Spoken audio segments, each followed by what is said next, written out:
compromisos. Opinión independiente.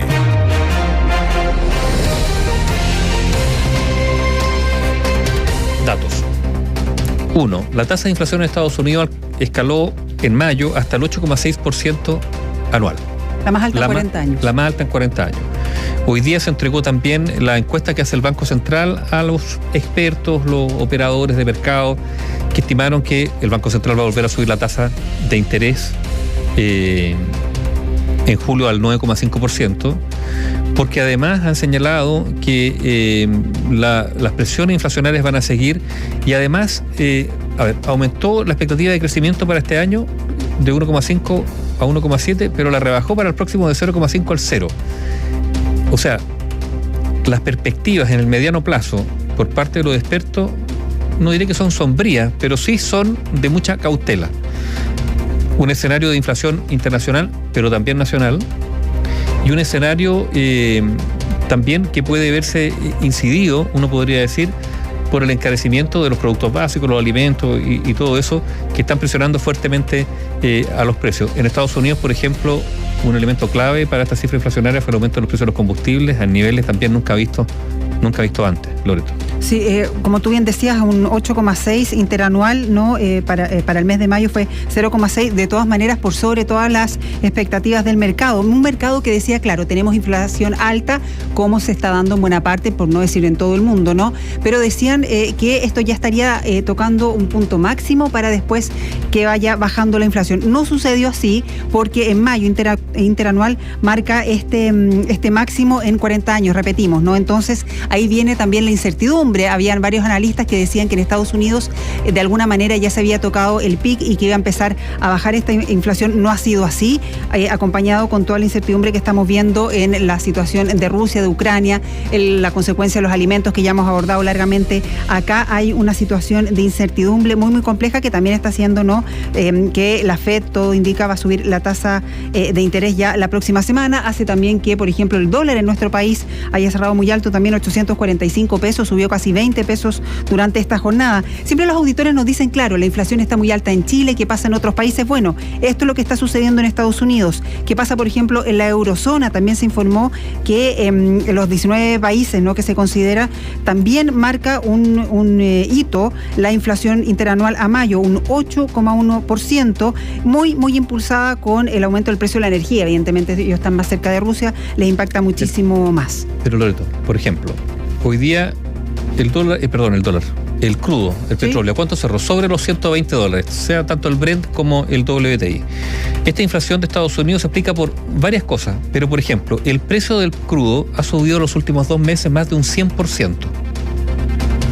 Se ha duplicado el valor.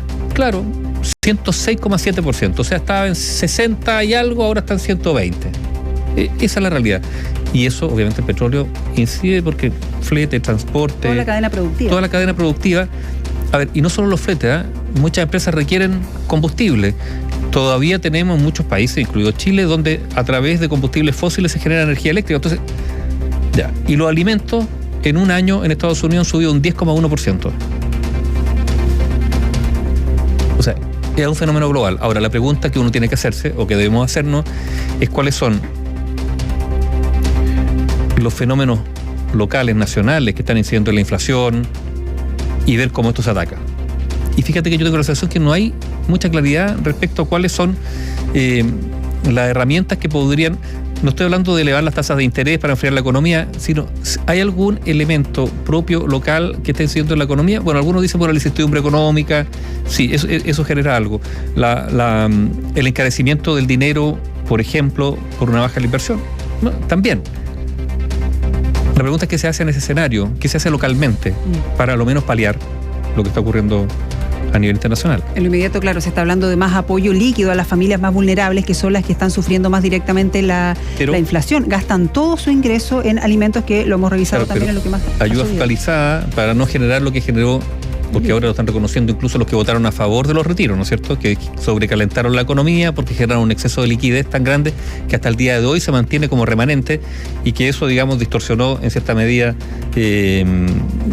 los equilibrios, digamos, de oferta y demanda. El IFE universal. que todavía queda mucha liquidez en las cuentas de algunos chilenos que no lo han utilizado y que incluso la autoridad ha hecho el llamado de que con estas alzas de tasas, estas tasas tan altas, hay mucha gente que lo tiene en la cuenta corriente, incluso hace la recomendación que lo puedan derivar a depósito a plazo, que él le da algún tipo de rentabilidad. Cuando hablamos de la tasa, claro, nos hemos estado acostumbrando a que en cada reunión de política monetaria el Banco Central vaya subiendo, tú comentabas hasta 9,5% según la última encuesta, pero ha sido muy rápida. Estaba revisando los datos del Banco Central en diciembre del año 2021, 6 meses atrás. La tasa de política monetaria del Banco Central estaba en 2,75.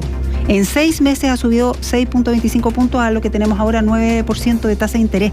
Ha subido muchísimo en un plazo muy corto, 6 meses, ni hablar hace un año atrás. ¿Sabes a cuánto estaba la tasa de política monetaria hace un año? En junio del año 2021, 0,5%. 0,5%. Ahí empezó a subir y ahora tenemos este 9%, incluso subiendo aún más. Bueno, en este escenario es donde se ha dado la cumbre de la América, ¿no es cierto?, en la cual está terminando su participación durante esta jornada el presidente Gabriel Boric. ¿Qué podría uno sacar de conclusión? Por ejemplo, en la bilateral entre Gabriel Boric y Joe Biden, ¿cuáles fueron los temas que se trató? La inflación. También. O sea, para que quede claro el nivel de preocupación que hay internacional por este fenómeno. Ahora, hoy día se ha hablado nuevamente de un pacto tributario internacional. Esto es muy interesante. A ver, esto ha sido ya aprobado en la Unión Europea. Ahora, hay que ver cómo esto se concreta. O sea, hay una aprobación política. Esto tiene que traducirse en una propuesta, digamos, a nivel del Europarlamento y ver cómo cada país, o si cada país lo aprueba en sus parlamentos originales. Pero ¿cuál es la idea?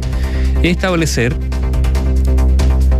una tasa mayor de un 15%, algunos hablan, pero eso será tema debatible, en el fondo a las grandes transnacionales. Las grandes transnacionales lo que hacen es instalar algunas patas o pilares, para usar una palabra, algunos pilares de su negocio en determinados países donde hay determinados beneficios tributarios y por lo tanto pagar menos tributos. Entonces lo que se pretende es que estas transnacionales, bueno, que tienen altísimas utilidades, paguen un tributo adicional y ese tributo adicional se reparte equitativamente en los lugares donde hacen negocio, independientemente si tienen ahí una oficina central para pagar o no los impuestos, porque muchas veces no pagan los impuestos en esos países porque finalmente sus locaciones administrativas están en otro. ¿Habrá acuerdo para eso? Yo tengo la sensación que en vista de la crisis que se está produciendo, entre otras cosas por la guerra de Ucrania, lo que fue la pandemia, hoy día hay mayor espacio para alcanzar un acuerdo o determinados acuerdos para aumentar esos tributos para estas grandes empresas transnacionales. Es importante, digamos, esto en la medida que se concrete, pero uno tiene la impresión que después de lo que ha ocurrido, hoy día hay un espacio mayor para el multilateralismo y para alcanzar acuerdos de bloque, sobre todo si se actúa en conjunto, y este pacto tributario podría ser, no está nada concretado, son ideas que todavía están evaluando, pero que ya se plantee en estas cumbres, uno podría decir que algo se ha avanzado. Ahora, cómo esto se concreta, cómo se logra después esa recaudación, cómo se reparte esa recaudación, ya otro tema que seguramente será muy complejo, pero lo que hace algunos años se plantea como algo muy quimérico, hoy día es parte de los debates, digamos, en foros internacionales o en bilaterales entre presidentes, y eso habla, digamos, de, por un lado, el deterioro de las condiciones económicas mundiales, ¿no es cierto?, la premura que tienen algunos países, y también la sensación de que es necesario generar, a través de determinados mecanismos, ciertos niveles, si no de paridad, de mejor distribución, porque probablemente, y lo dijo Joe Biden también, uno de los problemas que están teniendo la economía, incluso desarrollada, son los niveles de desigualdad que están generando problemas, claro, de gobernabilidad en algunos países o de cohesión social.